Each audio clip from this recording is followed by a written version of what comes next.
Good morning, everybody. It's Valerie Ling, clinical psychologist, coming to you live from the Center for Effective Living. Going to do something a little bit different with you today. I thought I might start a series on actually talking about personality type and temperament. Prompted last night by a dinner conversation I had with some friends, and everybody seemed to know their personality type, and it was just for me such an efficient way for me to figure out what was important to the different people I was talking to, and also how our values and our preferences jived or might have been a little bit different. So tune in every now and again. You'll find me going through the Myers-Briggs type framework, which is one of my favorite personality and type preference questionnaires. Some people love it, some people don't. So today I'm actually going to walk through the Myers-Briggs framework, looking at the first dimension and talking a little bit about what it looks like and how you can apply it. So just hang tight while I just share this into some other spaces as well. And if you're there, you can say hello or ask questions today, because I am setting it up such that I can respond. Let me share this into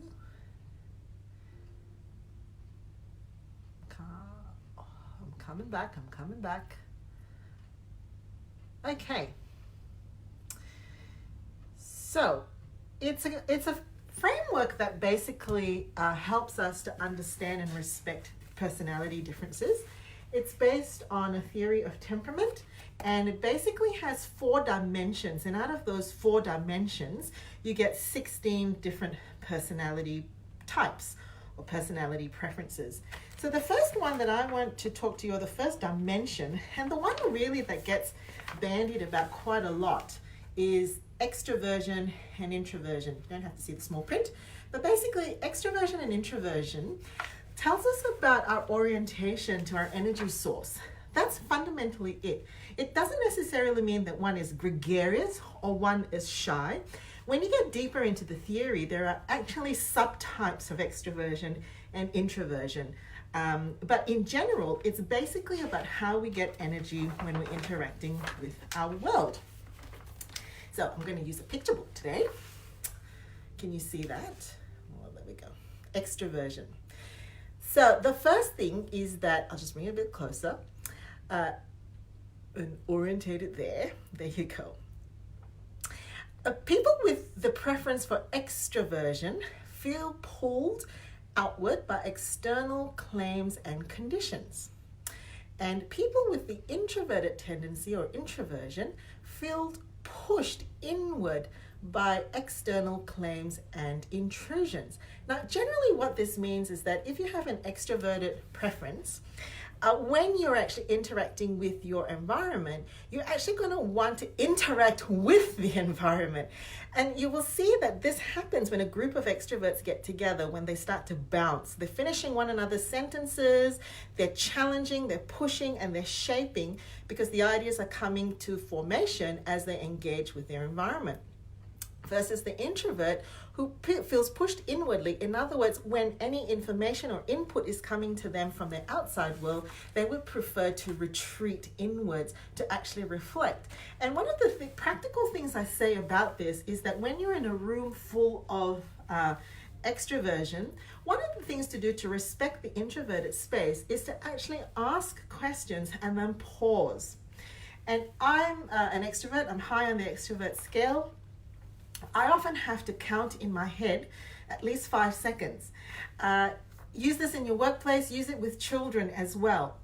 On the converse, if you have the introversion preference and you're working and you're trying to engage with a bunch of extroverts, what you can also do is to, what I say, provide fill-in-the-blanks sentences.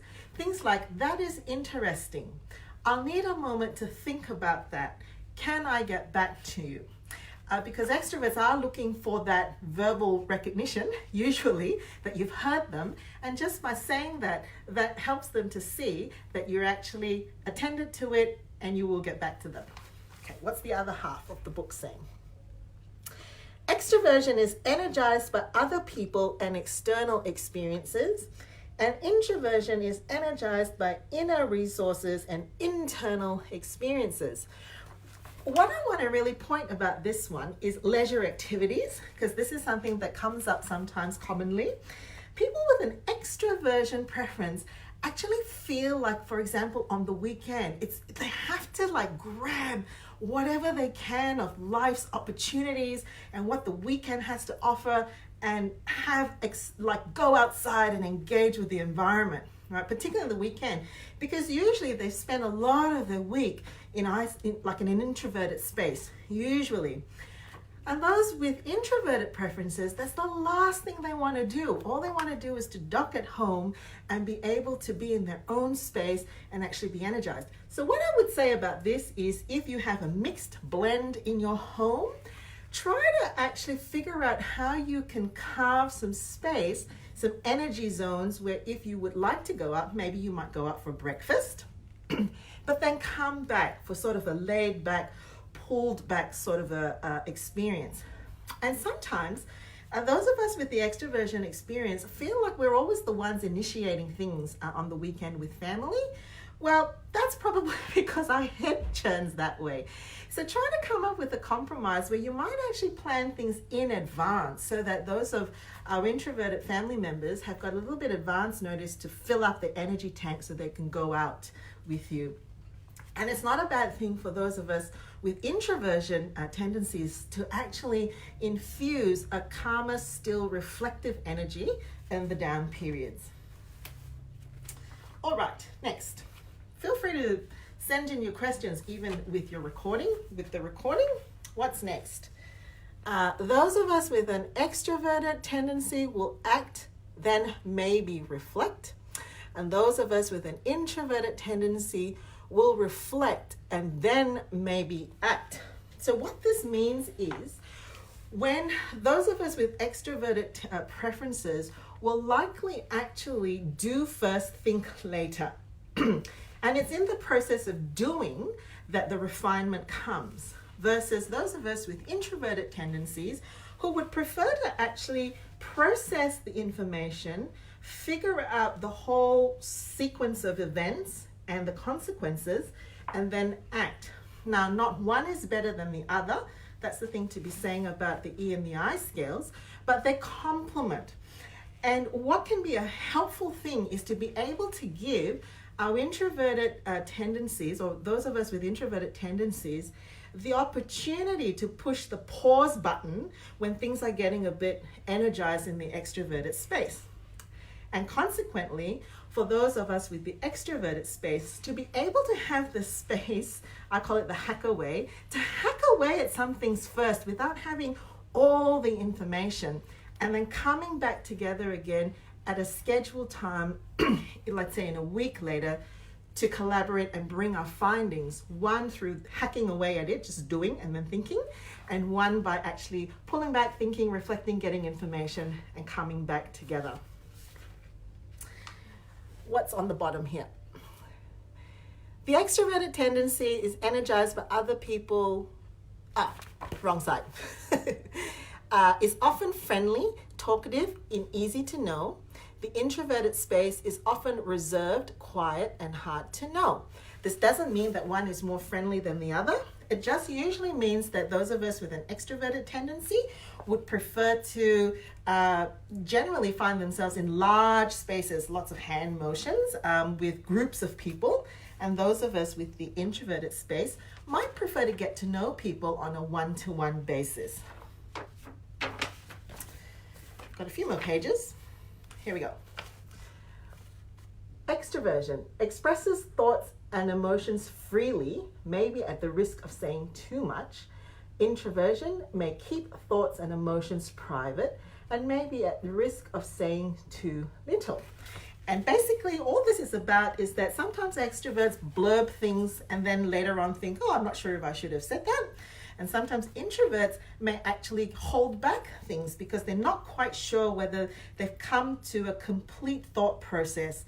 And there's no good or bad about this. It's basically being aware.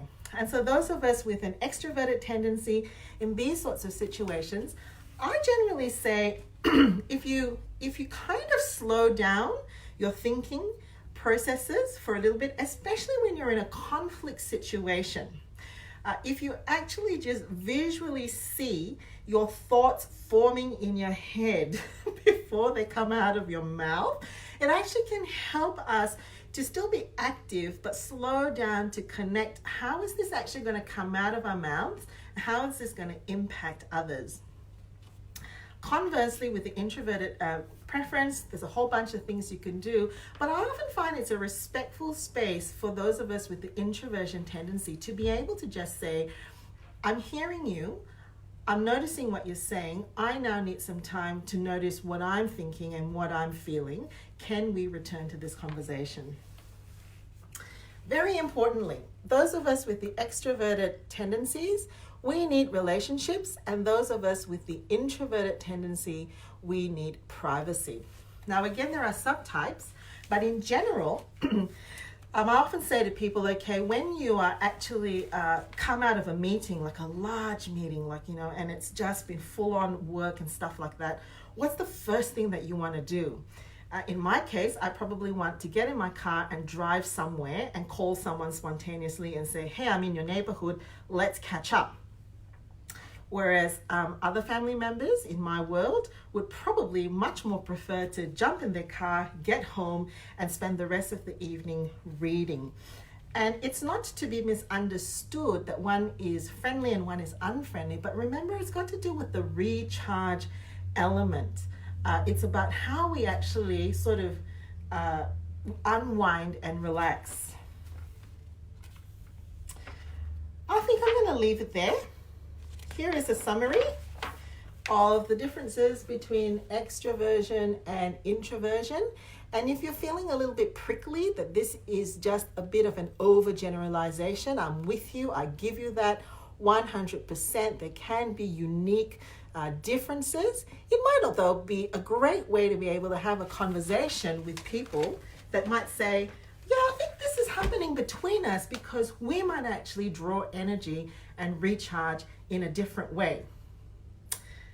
I don't see any questions and I've got to go. So I'll catch you later in my next segment where I talk about the next dimension in type temperament. Catch you later.